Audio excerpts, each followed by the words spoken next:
ജയിക്കില്ല എന്ന് ഉറപ്പായാൽ പോലും സീറ്റ് ഒഴിഞ്ഞു കൊടുക്കാൻ തയ്യാറാകാത്ത വലിയ നേതാക്കളായിരുന്നു എന്നും കേരളത്തിലെ കോൺഗ്രസിൻ്റെ ശാപം.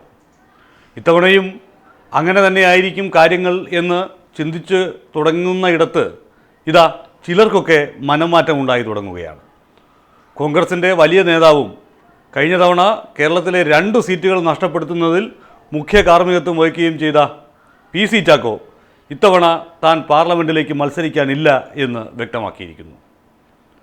പക്ഷേ PC ചാക്കോ മാത്രം അങ്ങനെ മാറി നിന്നതുകൊണ്ട് കാര്യമില്ല എന്ന് കേരളത്തിലെ യുവ നേതാക്കൾ പറയുകയും ചെയ്യുന്നു. മറ്റൊരു നേതാവ് രാജ്യസഭാ സീറ്റ് കിട്ടാത്തതിൻ്റെ വാശി തീർക്കാൻ പത്തനംതിട്ടയിൽ തനിക്ക് സീറ്റ് വേണം, അല്ലെങ്കിൽ കോട്ടയത്ത് സീറ്റ് വേണം എന്ന ആവശ്യവുമായി രംഗത്ത് വന്നിട്ടുണ്ട് PJ കുര്യനെ പോലുള്ള നേതാക്കൾ.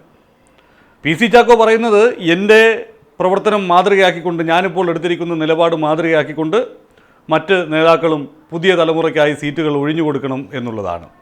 PC ചാക്കോ ഇനി കേരളത്തിൽ എവിടെ നിന്നാലും കച്ചിയിൽ തൊടില്ല എന്നുള്ള ഒരു യാഥാർത്ഥ്യമുണ്ട്. ആ യാഥാർത്ഥ്യം തിരിച്ചറിഞ്ഞുകൊണ്ട് ഇനിയൊരു തോൽവി കൂടി ഏറ്റുവാങ്ങാൻ വയ്യാത്തത് കൊണ്ട് അദ്ദേഹം സ്വയം അത്തരമൊരു തീരുമാനം എടുത്തതാണ്.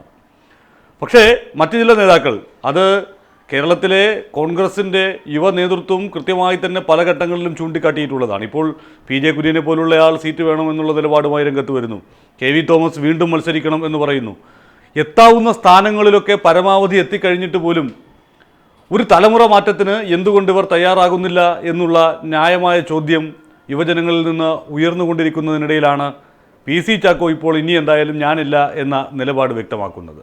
കഴിഞ്ഞ തവണ ചാലക്കുടി സീറ്റും തൃശ്ശൂർ സീറ്റും വച്ചുമാറ്റത്തിൻ്റെ പേരിൽ കോൺഗ്രസ്സിന് നഷ്ടമായ കഥ ഓർക്കുന്നവരൊന്നും PC ചാക്കോ ഈ ഒരു തീരുമാനം പ്രഖ്യാപിക്കുമ്പോൾ അത്ഭുതപ്പെടില്ല.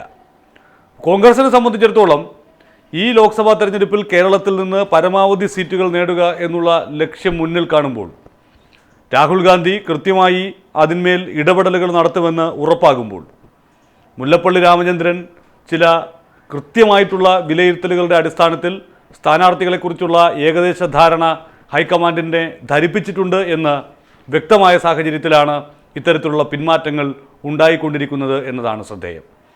ജയസാധ്യത എന്ന ഘടകം മാത്രം കണക്കിലെടുത്തുകൊണ്ട് പാർട്ടിയുടെ പ്രാദേശിക ഘടകങ്ങളുടെ വികാരം മനസ്സിലാക്കിക്കൊണ്ടുള്ള സ്ഥാനാർത്ഥി നിർണയമായിരിക്കും. അതിൽ പല മണ്ഡലങ്ങളിലും അത്ഭുതപ്പെടുത്തുന്ന രീതിയിലുള്ള സ്ഥാനാർത്ഥി പ്രഖ്യാപനം ഉണ്ടാകും എന്നാണ് കോൺഗ്രസുമായി ബന്ധപ്പെട്ട കേന്ദ്രങ്ങൾ വ്യക്തമാക്കുന്നത്. അത്തരത്തിൽ പ്രാദേശിക വികാരം ജനങ്ങളുമായി നിരന്തരമായി ഇടപെട്ടുകൊണ്ടിരിക്കുന്നവരൊക്കെ ഇത്തവണ മത്സരരംഗത്തേക്ക് കടന്നു വരുമെന്നും ചില അപ്രതീക്ഷിത സ്ഥാനാർത്ഥിത്വങ്ങൾ ഉണ്ടാകുമെന്നും കോൺഗ്രസ് വൃത്തങ്ങൾ കണക്ക് കൂട്ടുന്നത് അതുകൊണ്ട് തന്നെയാണ്. അതിൻ്റെ തുടർച്ചയായിട്ട് തന്നെ വേണം നമ്മൾ PC ചാക്കോ അടക്കമുള്ള വലിയ നേതാക്കന്മാരുടെ പിന്മാറ്റത്തെ കാണേണ്ടത്.